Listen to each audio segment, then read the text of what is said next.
cross live now to Adam Scott Bellos, who is the CEO of the Israeli Innovation Fund. The White House, Adam, great to have you with us. The White House has announced... Thank you for having me. ...that it's brokered this deal for humanitarian pauses in Gaza. It sounds like some sort of progress. Interesting, though, that it was announced by Washington and not Tel Aviv. I mean, if Washington brokered it, there would be no reason why Washington wouldn't be the one to announce it. I assume that the administration would want to take some type of credit for brokering whatever they've brokered.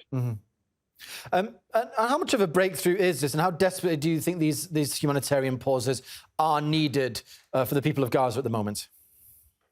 I think what's more needed for the people of Gaza is the eradication of Hamas and the dismantling of Hamas, given the fact that they've created the humanitarian crisis inside Gaza. I was listening to some of the things that were being discussed prior to me coming on the air, and somebody was commenting about an international war crime being had by attacking a hospital. But we know that Hamas has built their infrastructure not only underneath hospitals, but are launching rockets from hospitals, also schools, playgrounds, and as well not resting in military fatigues, committing a double war crime, in addition to what happened on October the 7th. So, yeah, and in addition to the film that was released yesterday of Gazans carrying a white flag trying to get to the humanitarian corridor, and members of Hamas's military group shooting them dead in the street.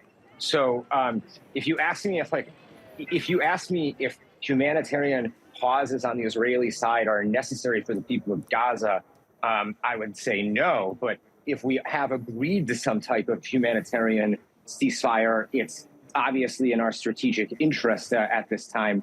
And as well, if the pauses allow for some people to be able to escape the grips of Hamas, the massive amounts of people that are being held against their will, so they're not used as human shields, then of course, I think myself and any Israeli are for that. Do you think that these humanitarian pauses will be observed by both sides? Ceasefires do have a habit of being violated by one side or the other, unfortunately. Do you think they're going to hold for 4 hours each day? There's actually only one side that's ever violated our ceasefires, the ceasefires that we brokered with Hamas, and that was Hamas, just like they violated the last ceasefire on October the 7th by breaking into our territory in 20 different strategic locations, killing 1,400 people dead in the streets. I don't know if I need to list all of the human atrocities and the crimes against humanity that were committed on October 7th as a result of breaking the most recent ceasefire. So I don't think we'll actually be any type of ceasefire with Hamas, because I think the Israeli goal is to completely dismantle, demilitarize and eradicate Hamas from the Gaza Strip, not only for the safety and security of the Israeli people, but also the Palestinian people. Well, obviously, what happened in Israel a month ago was certainly an atrocity, but Israel's actions in Gaza are also being more widely condemned now. The blockade initially was condemned as illegal by Joseph Borrell. The UN also condemned it as illegal. We're talking 10,000 civilians dead, journalists, children. Isn't it interesting? Isn't it interesting that the UN is able to condemn us, but they weren't able to condemn the attacks of October the 7th?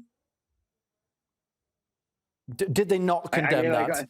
Antonio Guterres. The UN did not condemn that, and apparently Guterres condemned what Hamas did. The UN did not condemn the Simchat Torah massacre of October the 7th. So let's just make that very clear. So any type of condemnation coming out of the UN towards Israel at this time, when we don't know real numbers, and the only numbers that we are getting are from Hamas, and we obviously cannot trust Hamas. So I do think the Secretary General of the UN is a representative of the UN, and he did condemn it, Adam. My point was there was they did not vote. There was no vote. The General Assembly did not pass a vote condemning October the 7th. They couldn't do it. They weren't able to pass it. So let's just make that very clear. Okay, well, my point is the wide condemnation, the EU has condemned it. Do you think that in any way has played into Israel agreeing to these humanitarian pauses now? Again, the international community's opinion, while can be useful to many different causes, military campaigns at times, I do not feel is really that big of a concern nor is it influencing what we do. If we are instituting humanitarian pauses or have agreed to them, there is a strategic reason for that, or it's because we have found out that many lives can be saved because of it. And as you know, Israel has the capability pretty much to level the Gaza Strip. And if this was some type of reciprocity, war of reciprocity, solely of revenge, the Gaza Strip would have been leveled and destroyed on October 8th, 9th, and 10th.